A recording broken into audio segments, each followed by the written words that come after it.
স্বাভাবিকভাবে প্রথম কথায় আসে আমরা খাবার দিচ্ছি, এর মানে হচ্ছে বাচ্চারা যেন স্কুলে ক্ষুধায় না ভুগে, কারণ ক্ষুধা লাগলে পরে পড়ায় মনোযোগ থাকে না। এক, দুই নম্বর হচ্ছে তাদের জন্য পুষ্টিটা উন্নতি ঘটে, কারণ পুষ্টি যদি ভালো না থাকে তাও পড়ায় মন বসে না। তৃতীয়ত হচ্ছে তারা যেন এই আগ্রহে স্কুলে উপস্থিত থাকে সব সময়, এতে আমাদের পড়াশোনার উন্নতি ঘটবে। ফলে একটা শিশুর বিকাশের জন্য দুইটা বিষয় প্রয়োজন, তার শারীরিক এবং তার মানসিক। পড়াশোনা মানে তার মানসিক বিকাশ, আর পুষ্টি মানে তার শারীরিক বিকাশ। ফলে একটা শিশুর বিকাশের জন্য আমরা এই আয়োজন করেছি। এই আয়োজন বর্তমানে 150টা উপজেলার সবগুলো স্কুলকে অন্তর্ভুক্ত করেছে এবং আমরা শিগগিরই আমাদের বাকি স্কুলগুলোকে অন্তর্ভুক্ত করে এই উদ্যোগ শুরু করে দেব।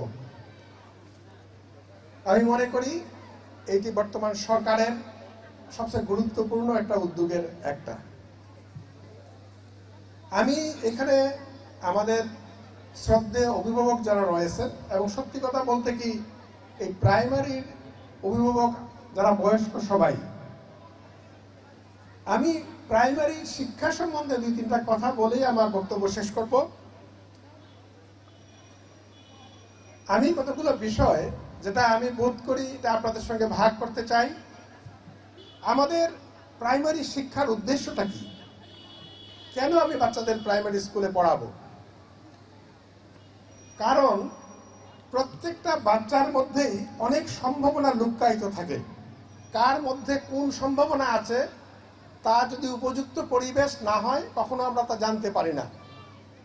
ফলে আমাদের শিক্ষার একটা উদ্দেশ্য হচ্ছে বাচ্চাদের মধ্যে যে এই সম্ভাবনা রয়েছে এই সম্ভাবনা যেন বিকশিত হয়, আর আমাদের শিশুরা যেন দেশের একজন সুনাগরিক হিসেবে গড়ে ওঠে, তারা যেন সমাজে অবদান রাখতে পারে, তারা যেন সমাজ বিরোধী না হয়। এই হচ্ছে শিক্ষার উদ্দেশ্য। এই শিক্ষার উদ্দেশ্য আমাদের প্রাথমিক বিদ্যালয়গুলো কিভাবে কার্যকর করে? একটা বিষয় আমরা সবাই জানি, সেইখানে পড়াশোনা হয়, কিন্তু এইটা হচ্ছে অর্ধেক জানা।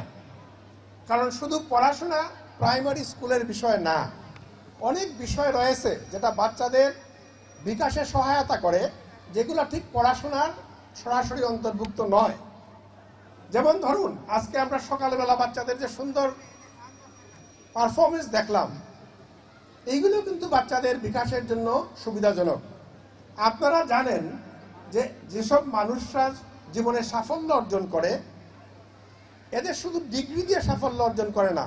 দেখবেন অনেকে ভালো ডিগ্রি পেয়েছে কিন্তু সফলতা পায়নি, কিন্তু অনেকের খুব ভালো ডিগ্রি নেই কিন্তু সফলতা পেয়েছে। কারণ জীবনে সাফল্যের জন্য শুধুমাত্র পড়াশোনা না, পড়াশোনার বাইরে তার অন্যরকম বিকাশের প্রয়োজন আছে। তার শরীর ভালো থাকা দরকার এবং মানুষের সঙ্গে মেশার ক্ষমতা থাকা দরকার, মানুষের সঙ্গে কথা বলার ক্ষমতা থাকা দরকার। আজকে দেখলেন আমাদের দুইজন শিক্ষার্থী কি চমৎকার সবার সামনে কথা বলে গেল। আমরা এই বয়সে এত মানুষের সামনে দাঁড়িয়ে কথা বলার সাহস পেতাম না। এবং এই প্রত্যেকটা জিনিসই একটা বাচ্চার দরকার, সে যদি সমাজে প্রতিষ্ঠিত হতে হয়। সুতরাং আমাদের শিক্ষাকে একটা বড় অর্থে দেখতে হবে, শুধুমাত্র জিপিএ 5 পাইল কিনা সেই অর্থে না। সেই জন্য আমরা শিক্ষার পাশাপাশি কিসের আয়োজন করি? আমরা খেলাধুলার আয়োজন করি, আমরা গানের আয়োজন করি, আমরা নাচের আয়োজন করি, আমরা ছবি আঁকার আয়োজন করি, বিতর্কের আয়োজন করি, বক্তৃতার আয়োজন করি। এইগুলো হচ্ছে আমরা বলি সহশিক্ষা কার্যক্রম। প্রাইমারি বিদ্যালয়গুলোতে এইগুলো চলে। আর কি হয়, প্রাইমারি বিদ্যালয় যেগুলো ভালো মতো চলছে সেখানে শিক্ষার্থীরা এসে অন্য বাচ্চাদের সঙ্গে মেশে, শিক্ষকদের সঙ্গে তাদের সম্পর্ক তৈরি হয়। এইভাবে তারা আস্তে আস্তে সামাজিকতা অভ্যস্ত হয়ে ওঠে এবং তারা নিয়মের মধ্যে বড় হয়ে নিয়ম নীতি শেখে, তার নৈতিক বিকাশ ঘটে। ফলে এই টোটাল প্রসঙ্গটাই প্রাইমারি বিদ্যালয়ে ঘটে পড়াশোনার পাশাপাশি। এখন পড়াশোনার ক্ষেত্রে আমরা প্রাইমারি স্কুলে কি আশা করব? একটা বিষয় কিন্তু মনে রাখবেন, প্রাইমারি স্কুলে অনেক বই আছে এবং যেগুলো প্রাইভেট বিদ্যালয় চলে তারা আরো বেশি বই চাপায়। কিন্তু প্রাইমারি পড়াশোনার আমার মূল উদ্দেশ্য কিন্তু এত সব বই শেখা না। মূল উদ্দেশ্য হচ্ছে একটা শিশু যেন তার মাতৃভাষায় লিখতে পারে, সে যেন মাতৃভাষা পড়ে বুঝতে পারে এবং মাতৃভাষায় তার মনের ভাবটা প্রকাশ করতে পারে। সে যেন গণিতের সাধারণ নিয়মগুলো বুঝতে পারে, যেটা তার প্রাত্যহিক জীবনে কাজে লাগে, যোগ বিয়োগ গুণ ভাগ এগুলো যেন বুঝতে পারে। যদি কোনো শিশুকে প্রাথমিকে আমরা ওইটুকু করতে পারি যে সে সাবলীলভাবে পড়াশোনা করতে পারে, সে সাবলীলভাবে লিখতে পারে, সে সাবলীলভাবে অঙ্কের নিয়মগুলো করতে পারে, এবং তাকে যদি পড়াশোনায় আগ্রহ করে তুলতে পারি, তাহলে সেই শিশু পড়াশোনায় নিজের উদ্যোগে এগিয়ে যাবে, আপনাদের কাউকে তার পিছে ঠেলতে হবে না। কিন্তু সে শুধু মুখস্থ করে জিপিএ 5 পেয়ে গেল আর এইগুলো ভালো মতো আয়ত্ত করতে পারলো না, তাহলে কোনোদিনও সে ভালো করতে পারবে না পড়াশোনায়। সে যতই অগ্রসর হবে ততই পিছিয়ে পড়বে। ফলে দেখেন কি দুর্ভাগ্যজনক বিষয়, আমাদের শিক্ষার্থীরা জিপিএ 5 পাচ্ছে, কিন্তু যখনই ইউনিভার্সিটিতে ভর্তি পরীক্ষা দিচ্ছে তারা বেশিরভাগই ফেল করে যাচ্ছে। ফলে এই কাগজের ডিগ্রির কোনো দাম নাই। আমাদের প্রকৃত শিক্ষা শিখতে হবে, এবং প্রাইমারির প্রকৃত শিক্ষা হচ্ছে একটা শিশু মাতৃভাষায় সাবলীলভাবে পড়তে পারবে, সে তার মনের ভাবগুলো লিখে প্রকাশ করতে পারবে, এবং সে প্রাথমিক গাণিতিক নিয়মগুলো যোগ বিয়োগ গুণ ভাগ আয়ত্ত করতে পারবে।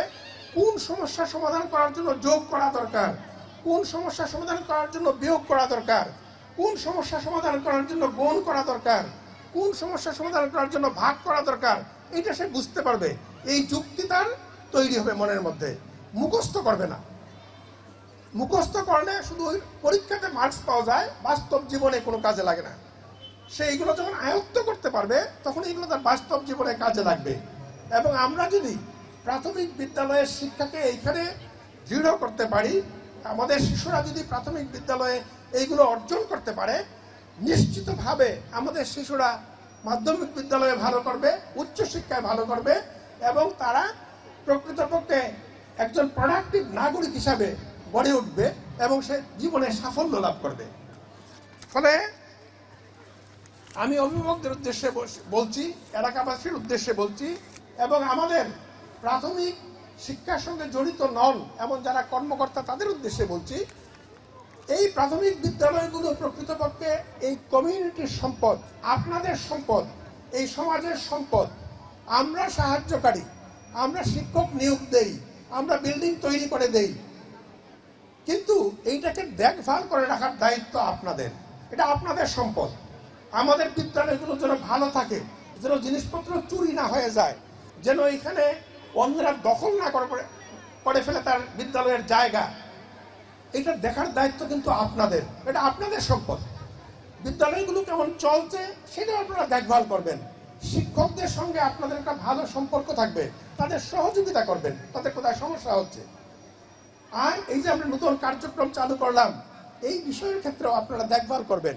যদি দেখেন কোনো ব্যতিক্রম হচ্ছে, সেই ক্ষেত্রে আমাদের কর্মকর্তাদের জানাবেন সেটা। ইভেন আপনারা প্রধান শিক্ষককেও বলতে পারেন যে আপনাদের স্কুল তো এইভাবে চলার কথা, এমন হচ্ছে কেন? পড়াশোনা তো আমাদের ভালো মাত্রায় হচ্ছে না, আমাদের বাচ্চারা তো শিখছে না। একই সঙ্গে আপনাদের দায়িত্ব আপনাদের বাচ্চারা যে নিয়মিত স্কুলে আসছে কিনা সেটাকে দেখা, সে বাড়িতে গিয়ে একটু পড়াশোনার চেষ্টা করছে কিনা সেটাকে দেখা, সে ঠিক কি পড়ছে এটা খোঁজ রাখা। যদি এইভাবে আমরা যৌথভাবে চেষ্টা করি আমাদের পক্ষ থেকে এবং আপনাদের পক্ষ থেকে, তাহলেই শুধুমাত্র আমরা আশা করতে পারি আমাদের প্রাথমিক শিক্ষার মানের উন্নতি ঘটবে। আর প্রাথমিক শিক্ষার মানের উন্নতি ঘটা মানে দেশের শিক্ষার মানের উন্নতি ঘটা। আমাদের দেশে সুদক্ষ মানুষ, জনবল গড়ে তোলা, সুনাগরিক গড়ে তোলা। আর প্রাথমিক শিক্ষা যদি উন্নতি না ঘটে, এর কোনো কিছুই ঘটবে না এবং আমাদের উন্নতির কোনো সম্ভাবনা নাই। ফলে আমি আশা করি আমাদের উপস্থিত যারা আছি সবাই এই বিষয়টাকে মাথায় নেব এবং আমাদের নিজস্ব ভূমিকাগুলোকে পালন করব।